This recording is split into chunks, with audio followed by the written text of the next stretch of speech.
Hey, what's up? Rob Arnold here. Welcome to Everything You Love, episode 28. On today's show, we're doing the usual, answering some questions, telling some stories. So sit back and relax, and let's get right into it.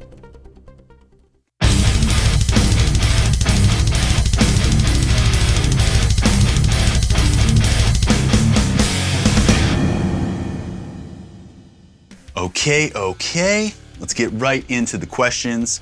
First one here, Jimmy P says, I remember years ago I asked Andals on Facebook why this was a hidden bonus track when really I thought it should have been a lead single. And he's talking about Kimura's Army of Me and the playthrough I did a few videos back. So you thought that should have been a lead single. Cool. Andal's response was something like the band felt the song didn't fit the flow of the album. I told him he was crazy. Could you give your own personal views about the topic? Would love to hear what your thoughts are behind the decision. Okay, so here's how it works, kind of in a nutshell. Band writes a bunch of songs for an album, and the band then ends up recording all or some of those songs. And usually, we'll use Kimura as an example. We record a couple extra. We're contractually obligated to record a certain number for that album. Or maybe it was like, I don't remember if it was a certain number of tracks or a certain length of time. Let's just say hypothetically it had to be 45 minutes worth of music or something like that. So we just had to do a little math. If we had 10 tracks we really liked, did that equal 45 minutes? Did it not?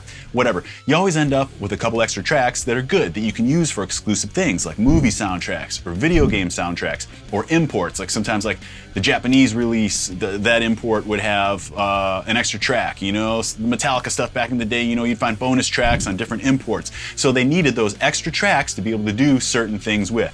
So how do you decide what's going to be on the album and what's going to be the extra tracks? Well, it just comes down to the sequencing, what song's going to be on the album and what order they're in when it comes time to put all that together. So let's say Kimura went in to make The Impossibility of Reason, which Army of Me was a part of, and after we decided there were going to be 12 songs on the record, I think there were, I forget right now.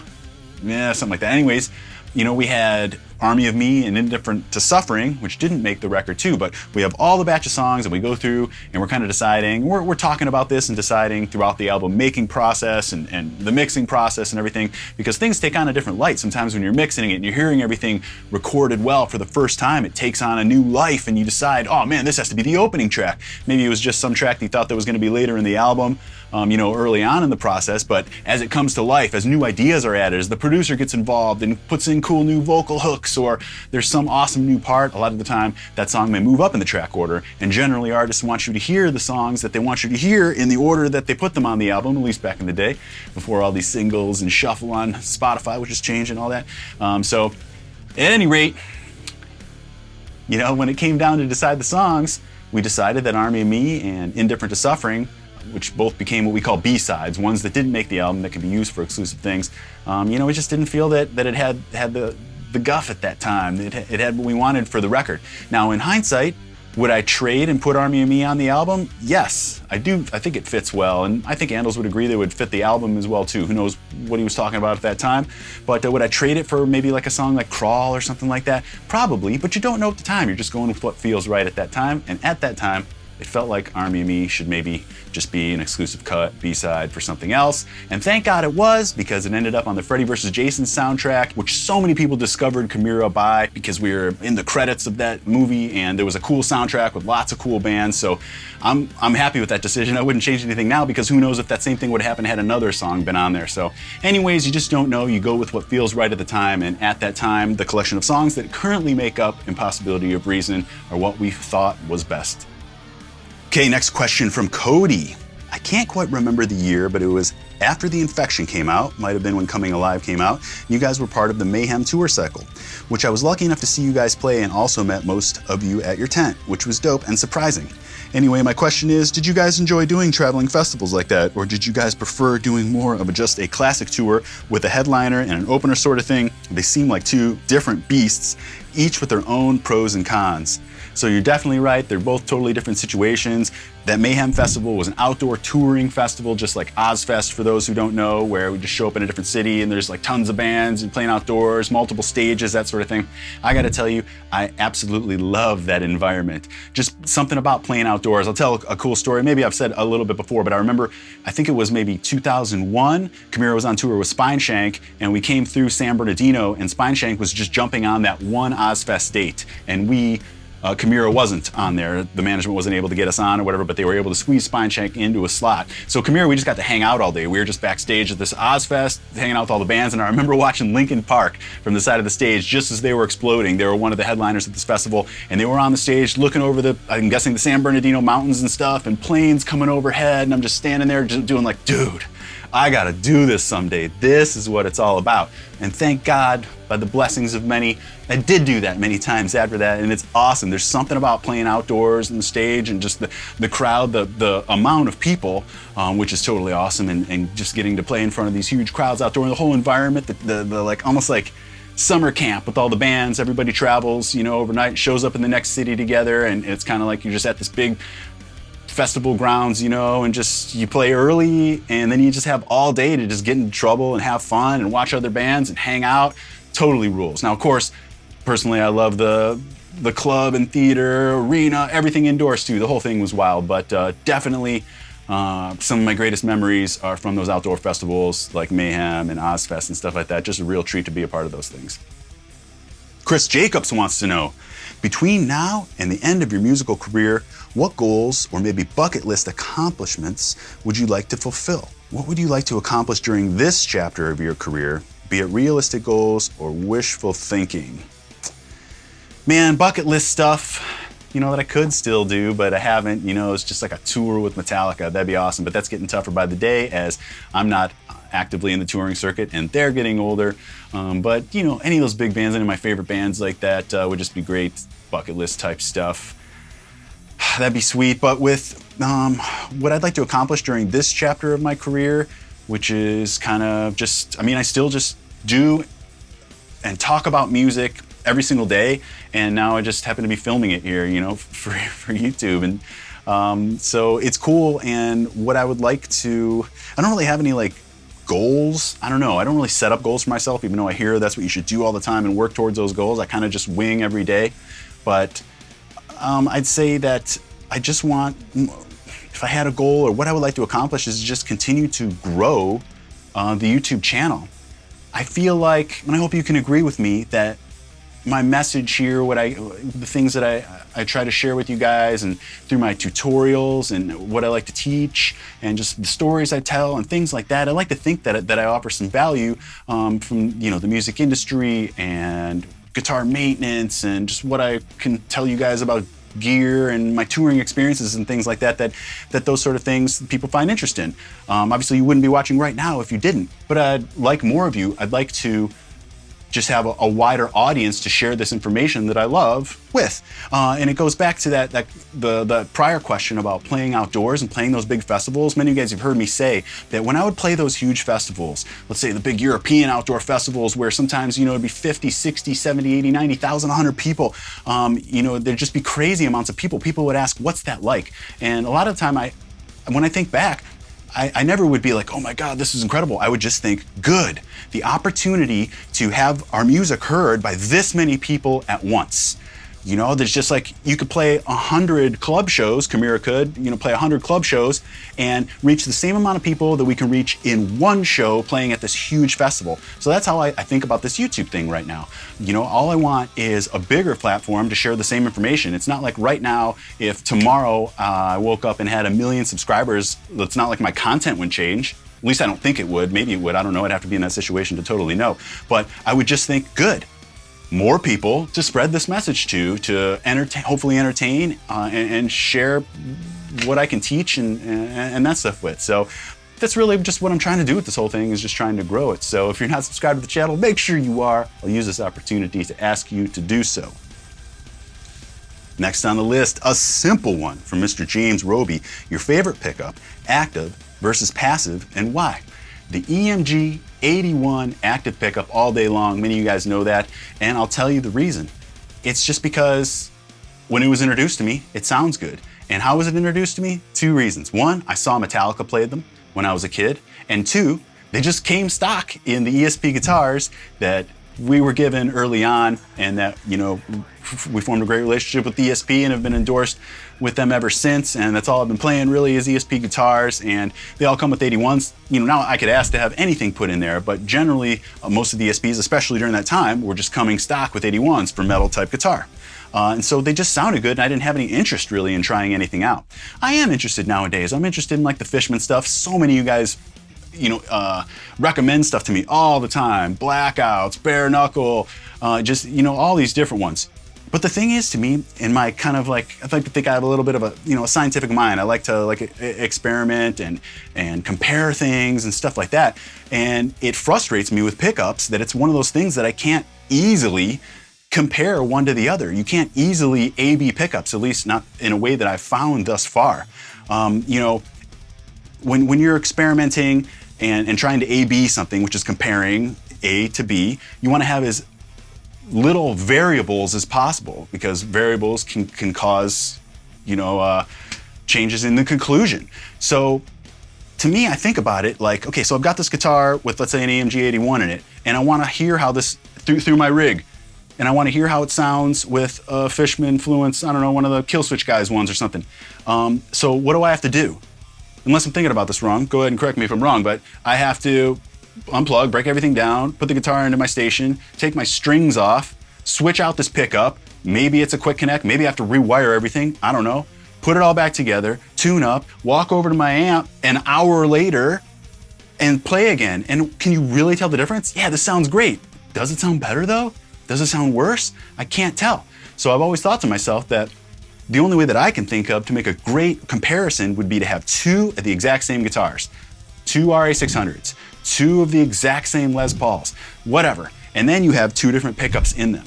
And then you stand in front of your amp and you play the one pickup with that same guitar, and then you can just quickly grab the other one. Even that amount of space between unplug and everything like that, your ears have a chance to change, and it's not a true A/B, but that would be the closest thing for me, and I haven't come across that yet. So it's that I think that it'd be difficult to A/B them, and so I haven't really ventured out into other pickups, and that I just don't have a huge interest to. I've always just liked the sound that EMG 81s provide me, and I'm kind of just a creature of habit in that thing. I like a meat and potatoes simple rig. I don't like to really just mess around. So I don't really try out a ton of different stuff. So that's it. It's just been a good pickup for me, and no one's paying me to say so or anything. It's just what sounds good and what I like. Mr. Ryan, I have a question. How are you enjoying doing this in YouTube, and how is it different? How different is it for you than touring? Well, it's extremely different than touring. Obviously here, I mean, I wake up in my own bed every day, and you know, not on the road, not living out of a suitcase and everything. Now that ruled too, and there are often times when I think, you know, over the past like few months, as I've been seeing all these pictures and videos of this metal tour of the year, Megadeth, Hatebreed, Trivium, and Lamb of God, you know, and just seeing like the backstage stuff, seeing the videos from Kiko, Megadeth's lead guitar player. He does awesome videos, he's got a cool channel, and he's just showing backstage and all that, and man, I see that stuff and I'm like, God, I'd love to be doing this. The Trivium guys are posting awesome pictures. Paulo is posting awesome pictures of their rehearsal spot over on Twitter. They bought this hangar, you know, and they're just set up in there. They can do anything they want in their video, all the rehearsal. It's like the size of a stage, you know, getting ready for a tour like that. You know, Hatebreed, obviously how stoked. Those guys, you know, they have fun on tour, especially the outdoor touring stuff. Going back to that Mayhem thing real quick, after the shows we'd play softball, like in the bands would get together and all play softball. That's another cool thing about just the traveling outdoor festivals with so many bands and stuff. You get to do that sort of stuff. So I know Hatebreed was having a blast on there. Lamb of God, obviously killing it all the time. And just seeing that stuff makes me think, man, I want to get out there and doing it, you know? But then I wake up in the morning and I realize too at the same time, I love making my kids breakfast and dropping off the bus and picking them up from the bus and just doing my thing from the house here. So I'm certainly happy with life and how things are going right now, and I'm enjoying doing the YouTube thing, or else I wouldn't be doing it. I mean, really, that's how I live my life with anything. If I don't want to do it, I'm not going to do it. If I want to do it, I will. So kind of doing this, would you say by default, because life has changed? I have kids now and stuff like that. Perhaps it's harder to get the band back together as everybody's older now and stuff like that. But given the right opportunity, I certainly would. It's in my blood. I know the game well. So I'm ready, you know? So I'm growing my hair back out just in case. And if it doesn't happen, I'm perfectly happy staying here doing this because of all your guys' support. Okay, Anthony Maroney. When you performed at NAMM, was it 2008? I think it was. And what did you think of the experience? If it was available to do it again, would that be something you'd entertain? So for those of you who don't know, NAMM is a big convention out in California that they have every year, like where all the musicians get together and all the gear companies and stuff and just show all that off. And it's like in some huge place and everybody just walks around and checks out the latest and greatest gear, and you know, all sorts of artists come in and just jam on their stuff, you know, for the companies they're endorsed by and all that kind of stuff. So it's a really cool thing. So I think actually 2008, I think that was the year that happened, where I did a performance in the PV booth. And I think that was the last time I was there, actually. Every year I say, all right, next year I'm gonna go, next year I'm gonna go, but it just never ends up happening. So at any rate, at that time, Jim LaMarca, Matt DeVries and I were scheduled to go out to NAMM just to be a part of ESP's like signing, daily signings and that sort of thing to promote our new signature models, I think it was, because I think they just came out right around that time. And Dave Ellefson from Megadeth, ex-Megadeth now again, but you know, he was our PV rep at the time. He was working for PV, and he said, hey, you're gonna be out there, would you like to come do a performance showing off PV amps? And I couldn't say no, but I'll be honest, I was extremely nervous, like, oh crap, because I'd always jammed with the band. I'd never just played with, you know, done something like this myself. And so I'm just like, oh God, what am I gonna do and what's it gonna be like and stuff? But that's how everything is until you do it, and then afterwards you're glad you did it and it was all good, and that's the case here. But so I decided to just put together a huge Chimera medley. So I chose, I don't even know, let's just say a dozen songs, and I chopped them up in Pro Tools and put cool parts back to back, lots of solos, stuff like that. And I just played along and just put it on an iPod and had the sound guy put that on and just played along and ripped these solos from all these songs, cool riffs, stuff like that. And yeah, it was cool. And would I do it again? If I had to, you know, I would. But yeah, I'm glad I did it, and happy to help Ellefson out. And PV was great to us for years. And that was cool. Got actually jammed with Ellefson later that night, and Mark Rizzo, Tim Ripper Owens, Jason Bittner. We all did like this jam over at some hotel. Some bands were playing and stuff. So just a really, really cool time. ESP was great to us. You know, just took care of everything like they always do. And so that was really cool. So you know, yeah, I'd do it again if the right situation. That's how I am with everything. But speaking of that show, you can actually watch that show. Anthony, as one of my patrons, I don't know if you know this or not, if you remember, or for anybody else, I've actually uploaded that entire show, but it's exclusive to the Patreon community that you can check out there. You can see my performance while I'm doing that if you're interested.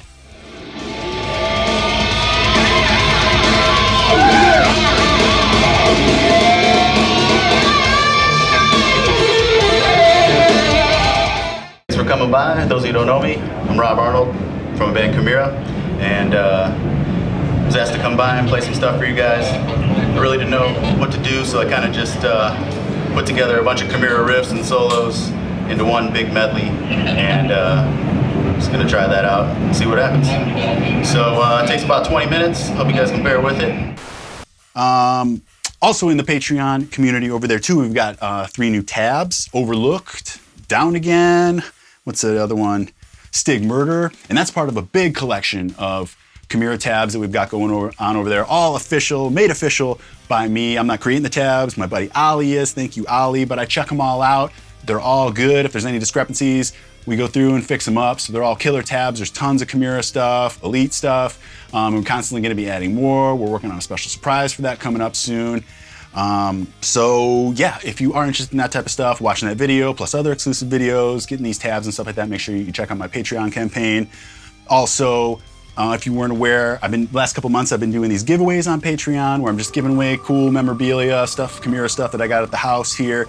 Last month I gave away one of my stage and studio used EMG 81s straight from my custom ESP RA3, along with Elite Total Destruction CDs and my DVDs, shirts, drum heads, all sorts of stuff. I'm just picking out different stuff every month, and I got a new one coming up. I want to make it epic. New one coming up at the beginning of December.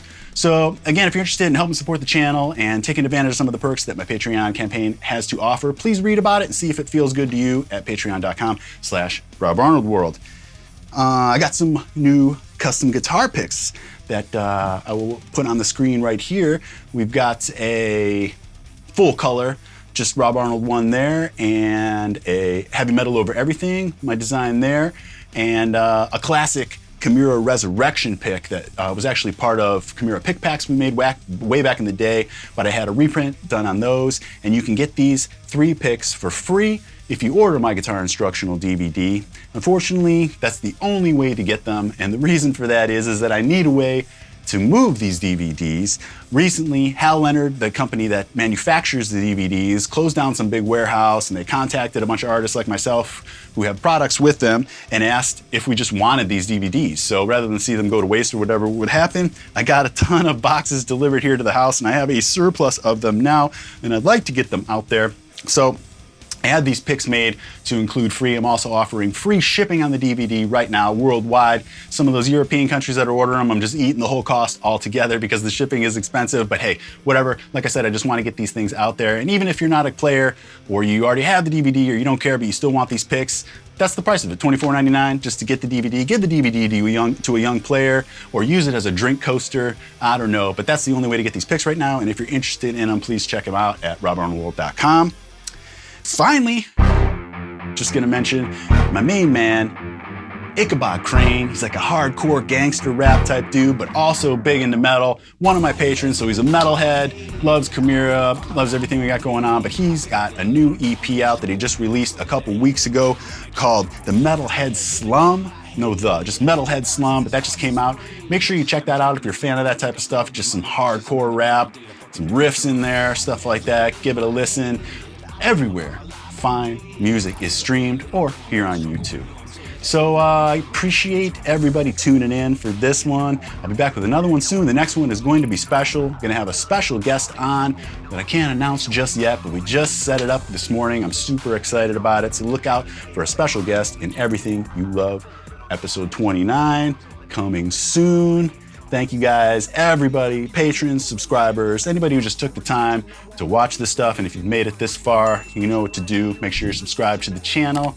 Please come back and see me again. Explore my channel for some more videos that maybe you haven't seen or you think could be useful to you, from tutorials and playthroughs and just song stuff, whatever. I got it for you with more on the way. Thanks so much, everybody. Appreciate it. Talk soon.